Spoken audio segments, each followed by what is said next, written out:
Howdy y'all, Fuzzy Biker here. Welcome to Throwback Thursday. Check this hot rod out. Well Fuzzy, this doesn't look like that old of a motorcycle. It's not. It's about 12 years old. It's a 2010 T100, Triumph T100. But it's got some really neat features and I'd like to go over some of that with y'all.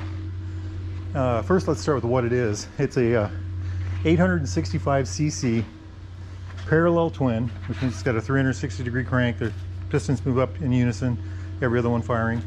It's fuel injected, but yet it looks like it's got a carburetor. It's dual overhead cams, 4 valves per cylinder. It's got a 5-speed transmission. It is fuel injected, but it still has this choke button on the side, which is kind of interesting, I always think. It's oil cooled, air and oil cooled. So the big old oil cooler back there.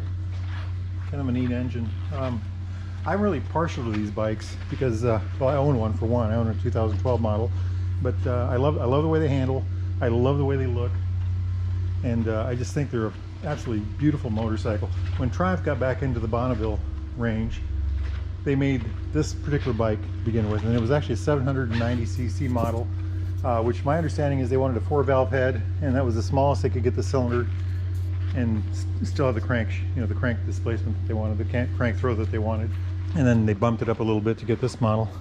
There's a lot of detail in this bike that harkens back to the old era, and I'm going to start with the paint, because that's one of the things that really grabs me about this bike.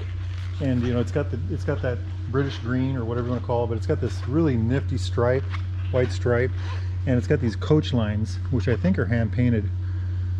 You know, these gold lines right there, just absolutely well done. Very good looking detail on these bikes. I love the fit and finish on all Triumphs, particularly these modern ones. It's just a gorgeous thing in every way.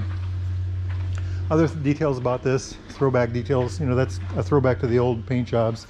You know, this is a throwback to the old engine style, the carburetors. But this bike has pea shooter pipes, and that's another throwback. You know, they say these have the kink in it. They actually jump up here. If you look at the older bikes, they don't have that jump up, but that was to increase ground clearance. This is supposed to look like the old transmission on the old bike. It's not. It's actually a chain cover right there. Very well done on their part. This is the Triumph Heart. It looks like the old Triumph Heart, you know, and gorgeous detail. And look at that, isn't that just shiny? Just beautifully done, beautifully chrome. Look at this beautiful pedal. Just very high quality parts. I love the shocks on this. I just love everything about how these look. These, they've got the flat seat. All, you know, all the little detail. And I really love that, all that little minutia, you know. Look at the size of that clutch basket on this side. These have a very nice 5-speed transmission. There's the shifter right there. Look at the quality of that shifter. Just very, you know, cast aluminum, just beautifully done. But on mine, I love how smooth the transmission works on it. It's one of the things that sold me on the bike was how well the transmission and the clutch work together. And I will say that at all speeds, except for maybe right at idle, a little clunky, you know, when you're first putting in the gear. But other than that, it's pretty darn smooth overall. But some other details about this bike.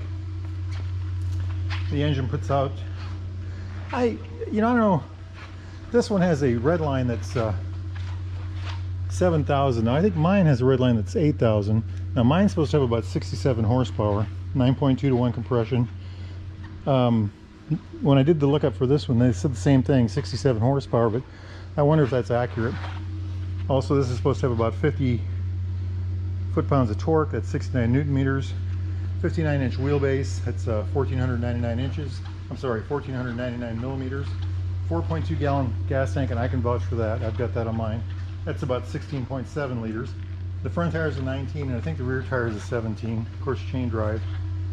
Very well done. Oh, and by the way, the forks, 41 millimeter, and they're covered on this bike, so as they are on mine. And I think, you know, that's just a good thing you want for your forks. Disc on the front is a 310 millimeter. Looks like a dual pot floating caliper. And on the back, let's see what we got here. We've got a disc on the back, and I think that's a 255 millimeter. Seat height on this particular bike is supposed to be 29.1 inches. That's 739 millimeters. Weight on these with a tank full of fuel is supposed to be 496 pounds, or roughly 225 kilograms. Now, the one I have is, those details are all about the same. And I will say that it does not feel like a 500-pound bike. It feels quite a bit lighter.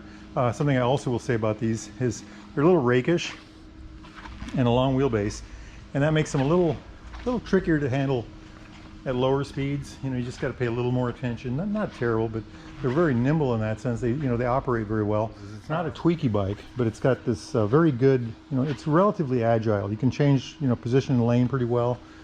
It's very responsive in that way, but yet it's not, you know, it isn't the kind of bike where you think if you let go of the bars, things just go over the road. It just does very well. I really enjoy it. But anyway, other details about this. Let's go up here to the dash instrument panel. So here we've got the clock adjustments on this side for the meter down here. Got a tack on this side. The 790s did not have a tack, by the way. Bonneville, the original Bonneville. Turn signal light, neutral light, oil light. Every bike should have an oil light, and of course a high beam light.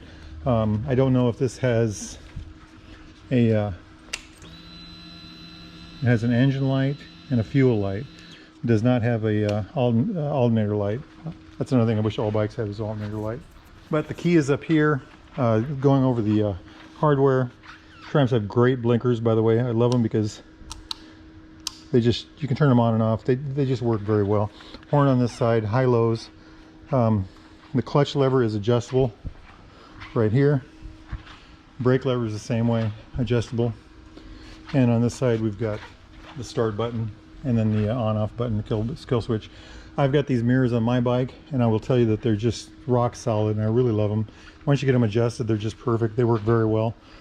I do like that about Triumphs. Like I said, the thing about Triumphs is all the little detail is well done. And this is a bike that's 12 years old. You know, here's a new T100 right over here. You know, very similar look-wise. I mean, they're very classic look. These also have a 5-speed transmission. Anyway, just a beautiful motorcycle. Beautiful motorcycle. I love it. I love it. I think these are modern collectibles. I do own one, but if I didn't have one, well, I didn't have one, I went looking for one. So I think they're a bike worth having. Just a gorgeous machine. All right, y'all. Thanks for watching Throwback Thursday with me. Now, y'all get out there and ride. Wahoo!